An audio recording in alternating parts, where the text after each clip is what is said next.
नमस्कार. मी राहुल कुलकर्णी. तुम्ही कोणत्याही धर्माचे असा, जातीचे असा, पण तुम्ही कोणताही धर्मग्रंथ किंवा धर्म काय शिकवतो, तर मानवानं भूतदया दाखवली पाहिजे.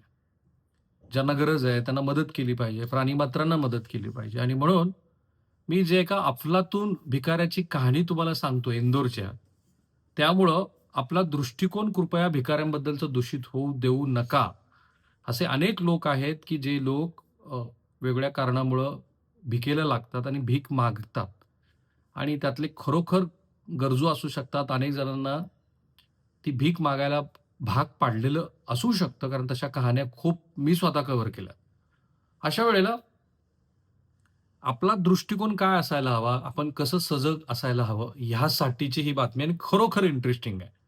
इंदोर शहर, की ज्या शहरामध्ये आता दूषित पाण्यामुळं 8 ते 10 जणांचा बळी गेला. त्याच्यावरती अजून बरंच पिक्चर बाकी आहे, की नेमकं कशामुळं ते घडलं? कोण त्याला जबाबदार आहे? भारतीय जनता पार्टीचे एक नेते तिथे खूप जबाबदार नेते हे पत्रकारांशी तसे कसे बोलले वगैरे.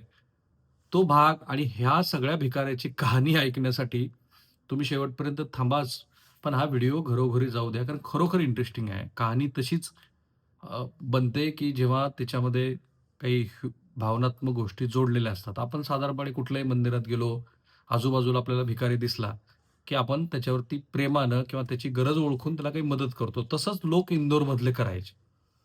आता हा जो भिकारी आहे, तो बेगर फ्री म्हणजे भिकाऱ्यांची वृत्ती किंवा भिक्षा मागणाऱ्यांचं प्रमाण कमी करावं. जसं मधल्या काळात शिर्डीला तो प्रयत्न झाला, की खूप सारे भिकारी शिर्डीत येतायत.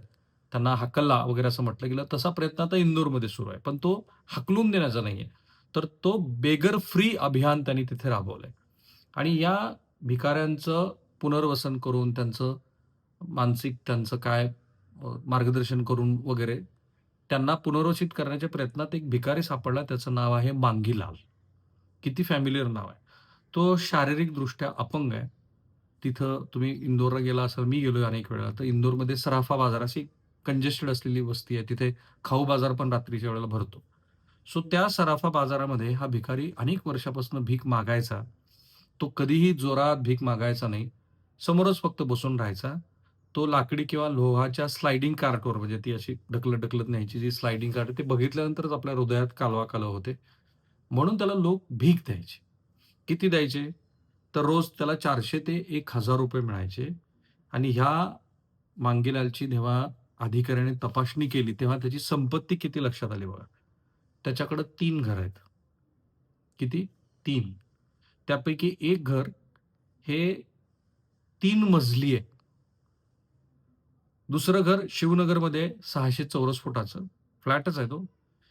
तिसरं घर आल्वासा इथं आहे. 1 बीएचके फ्लॅट आहे. हा फ्लॅट त्याला पी-एम-ए-वाय प्रधानमंत्री आवास योजनेतून मिळाला. आधीचं घर असताना पी-एम-ए-वायमध्ये घर मिळत नाही. त्यामुळे मांगेलालची जी चौकशी आत्ता सुरू झाली ती याच्यामुळे सुरू झाली, की या मांगेलालनी घर कसं मिळवलं? त्याच्याकडं घर असताना. बरं आधीची ही जी 3 घरं आणि हा जो अपार्टमेंट फ्लॅट आहे तो भाड्याने द्यायचा आणि त्याच्यातनं तो पैसे कमवायचा. पण ते एवढ्यावरच थांबलं असं नाही.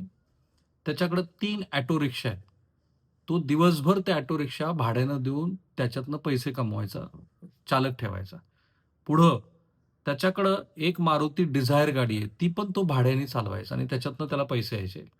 तो त्या कारसाठी आणि ह्या ऑटोसाठी ड्रायव्हर ठेवले त्यांनी आणि मग तो ते सगळे पैसे बचत करायचा आणि वेगवेगळ्या गुंतवणुकीमध्ये ठेवायचा.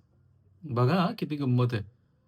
इतकी त्याची संपत्ती, की ज्याचं मूल्य आज काही कोटी रुपये होईल, ते त्याने असं उडवलं नाही. सामान्य लोकं काय करतात? पैसे आले की ते उडवतात. तसं नाही केलं त्याने किंवा व्यसनाच्या आहारी जातात. त्याने ते पैसे आलेले गुंतवले वेगवेगळ्या गुंतवणुकीमध्ये, घरं घेतली, प्रॉपर्टी केली आणि त्याच्या पुढे तो ज्या सराफा व्यापारामध्ये सराफा लाईनला भीक मागायचा, तिथल्याच व्यापाऱ्यांना तो व्याजानं पैसे द्यायचा. तिथल्याच व्यापाऱ्यांना व्याजानं पैसे द्यायचा, जे सोनार वगैरे होते. आणि तो ते व्याज दररोज किंवा साप्ताहिक असं घ्यायचा. कितीही असू शकतं हां, 10% 30% 15% माहीत नाही आपल्याला, पण ते आता दिसतंय मला तिथं सगळा एफ-आय-आर आणि ते सगळं बघितल्यावर. जिथं भीक मागायचा तिथंच तो व्याजानं द्यायचा आणि जे लोक त्याच्याकडनं व्याजानं पैसे घेत होते त्यांना धन्य म्हटलं पाहिजे, की त्यांनी कधी त्याच्याबद्दलची कुणाला कल्पना दिली नाही. त्याच्याकडची मालमत्तेचं मूल्य सध्या सुरू आहे. ते करोडो रुपयामध्ये. त्याची बँक खाती सध्या अधिकाऱ्यांनी सील केलेली आहेत आणि त्याचा तपास सुरू आहे. इंदोरमध्ये भिक्षावृत्ती संपवण्यासाठीचं अभियान फेब्रुवारी 2024 मध्ये सुरू झालं होतं. पहिल्या सर्वेक्षणामध्ये 6,500 भिकारी ओळखले गेले. त्यापैकी 4,500 जणांचं समुपदेशन करण्यात आलं. 1,600 भिकाऱ्यांना रेस्क्यू केलेलं आहे. त्यांना आश्रमात पाठवले. 172 मुलांना शाळेमध्ये दाखल केलेलं आहे. मांगीला लादी मला लेप्रसी म्हणजे कुष्ठरोग आहे असं म्हणायचा. आता आता तो म्हणतोय की मी अपंग आहे. तिथले नोडल अधिकारी आहेत दिनेश मिश्रा. त्यांनी सांगितले की मांगीलालनं जे पैसे मिळवले होते ते आणखी वेगवेगळ्या व्यवसायामध्ये गुंतवलेले आहेत. तो भीक मागण्यापेक्षा मागं बसून लोकांचं दान मिळवतो. तो भीक मागत नाही. अशी स्थिती असली तरी लोक त्याला पैसे देतात आणि मग कर्जासाठी तो खूप मोठ्या प्रमाणात व्याज आकारतो वगैरे, वगैरे. ही इंटरेस्टिंग कहाणी का आहे मी तुम्हाला सांगतो. मी आता थोडासा आकडा बघितला. देशभरामध्ये कुठली मुख्य धार्मिक स्थळं आहेत, तुम्ही तुमच्या डोळ्यासमोर आणा. पंढरपूरला कमी आहेत भिकारी. तुळजापूरला थोडंसं तुळजापूरच्या त्या मंदिराच्या बाहेर आल्यानंतर शहाजी महाद्वाराच्या समोर ते भिकारी दिसतात.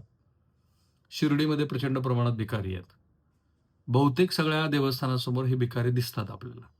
आणि अधून-मधून अशा कहाण्या ह्या भिकाऱ्यांच्या येत राहतात. त्याचं कारण मी आपल्या धर्माची शिकवण, आपल्या जातीची शिकवण, तुम्ही ख्रिश्चन असा, तुम्ही मुसलमान असा किंवा तुम्ही हिंदू असा, शीख धर्मियामध्ये भीक मागणं निषिद्ध आहे. त्यामुळे तिथं त्या धर्मातले भिकारी तुम्हाला दिसत नाहीत. आता अपवाद असतील मला माहीत नाही ते. पण ह्याच्यातनं ना, हा जो अनऑर्गनाइज्ड सेक्टरमधला अर्थव्यवस्थेचा भाग आहे, तो पण किती महत्त्वाचा आहे बघा. तुम्ही असे लाखो भिकारी, कारण त्याची आकडेवारी तर अधिकृतपणे कोणी नाही सांगणार, कारण सरकारच ती आकडेवारी गोळा करत नाही. असे लाखो भिकारी, की ज्या भिकाऱ्यांकडं हे जे ट्रान्झॅक्शन होत असतं आणि त्या ट्रान्झॅक्शनमधनं दुसरे वेगवेगळे पॅरलल अर्थव्यवस्थेचे भाग होत असतात. त्याची गणिती तुम्ही कशी मांडणार? भले जी-एस-टी येवो, तुम्हाला ह्या व्यापारासाठी काही गोष्टी कराव्या लागो. पण असं दिसतं आहे, की ह्या सगळ्या ह्याच्यामध्ये ही जी पॅरलल अर्थव्यवस्था आहे, ती अजूनही चालते आहे. त्या पॅरलल अर्थव्यवस्थेचे हे घटक कधीही रिफ्लेक्ट होत नाहीत. पण तो एक स्वतंत्र भाग आहे. मला फक्त ह्या मांगेलालची इंटरेस्टिंग स्टोरी सांगायची आणि इंदोर हे शहर पण खरोखर इंटरेस्टिंग आहे. मला वाटतं गेली 5-7 वर्ष ते शहर देशातलं सर्वात स्वच्छ शहर म्हणून ओळखलं जातं. आपल्या अहिल्याबाई होळकरांचं ते मुख्य असलेलं कार्यस्थळ तिथे इंदोरचा मोठा राजवाडा आहेच होळकरांचा तिथे आणि त्याचबरोबर आपल्या सुमित्रा महाजन ज्या याच्या आधीच्या लोकसभेच्या अध्यक्ष होत्या. उत्तम त्यांनी काम केलं होतं मूळच्या आपल्या रत्नागिरीच्या. मराठी भाषिक खूप लोकं तिथं आहेत. तुम्ही गेल्यानंतर एका मराठी शहराचा फील तुम्हाला तिथं येतो. तिथं अजूनही काही प्रमाणामध्ये मध्ययुगीन संस्कृतीच्या निशाणी आपल्याला दिसतात. सो अशा ह्या इंदोरमधल्या ह्या अफलातून भिकाऱ्याची कहाणी तुम्हाला कशी वाटली? मला सांगा आणि हे व्हिडिओ अधिकात अधिक लोकांपर्यंत जाऊ द्या. काही आंतरराष्ट्रीय मुद्दे पण पुढच्या व्हिडिओमध्ये तुम्ही पाहणार आहात. थांबूया आपण इथे.